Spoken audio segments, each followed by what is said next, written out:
Hello everyone, welcome to our channel. Today cooking வீடியோவில் இட்லி பொடி எப்படி செய்கிறதுங்கிறத பற்றி தான் பார்க்க போகிறோம்.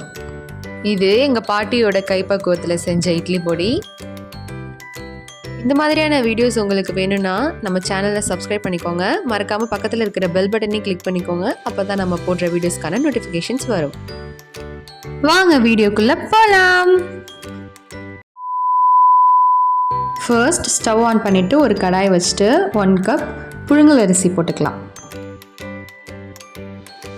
அதை நல்லா வறுத்து எடுத்துக்கோங்க. கொஞ்சம் டைம் எடுத்து பொறுமையாகவே இதை நல்லா வறுத்து எடுத்துக்கலாம். நல்லா இந்த கலருக்கு செவந்து வந்ததுக்கப்புறம் இதை வேறு ஒரு பிளேட்டுக்கு மாற்றிக்கலாம். நெக்ஸ்ட்டு உடைச்ச கருப்பு உளுத்தம்பருப்பு 1 கப் ஆட் பண்ணிக்கோங்க. இதையும் நல்லா பொறுமையாக வறுத்தெடுத்துக்கலாம். இதுவும் நல்லா கலர் சேஞ்ச் ஆகி வந்ததுக்கப்புறம் இதையும் வேறு பிளேட்டுக்கு மாற்றிக்கலாம். நெக்ஸ்ட்டு 1/2 கப்பு எள்ளு ஆட் பண்ணிக்கலாம். எங்ககிட்ட கருப்பு எள்ளு கிடைக்காததுனால நாங்கள் வெள்ளை எள்ளு ஆட் பண்ணியிருக்கோம். கருப்பு எள்ளு ஆட் பண்ணிக்கிட்டிங்கன்னா நல்லா டேஸ்ட்டாக வாசனையாக இருக்கும். எள்ளு நல்லா இந்த மாதிரி பொரிஞ்சு வரும்போது வேறு பிளேட்டுக்கு மாற்றிக்கலாம். நெக்ஸ்ட்டு 1/2 கப்பு கடலைப்பருப்பு எடுத்துக்கோங்க. அதையும் நல்லா சவக்க வறுத்தெடுத்துக்கலாம். நல்லா இந்த அளவுக்கு வறுத்ததுக்கப்புறம் இதையும் வேறு பிளேட்டுக்கு சேஞ்ச் பண்ணிக்கோங்க. நெக்ஸ்ட்டு அதே கடாயில் ஆயில் ஆட் பண்ணிக்கோங்க.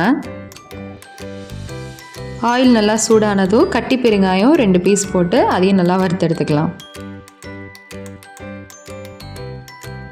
அந்த பெருங்காயம் நல்லா பொரிஞ்சதும் அதையும் வேறு பிளேட்டுக்கு சேஞ்ச் பண்ணிக்கோங்க.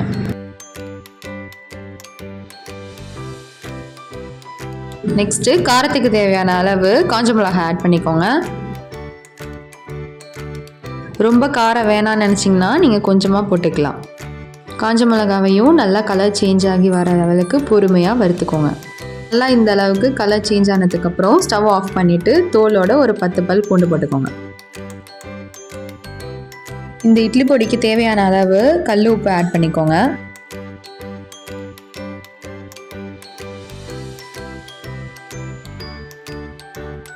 கடைசியாக மிளகாவையும் அது கூட நம்ம வறுத்து வச்சுருந்த பொருளையும் சேர்த்து நல்லா பொடியாக அரைச்சி எடுத்துக்கலாம்.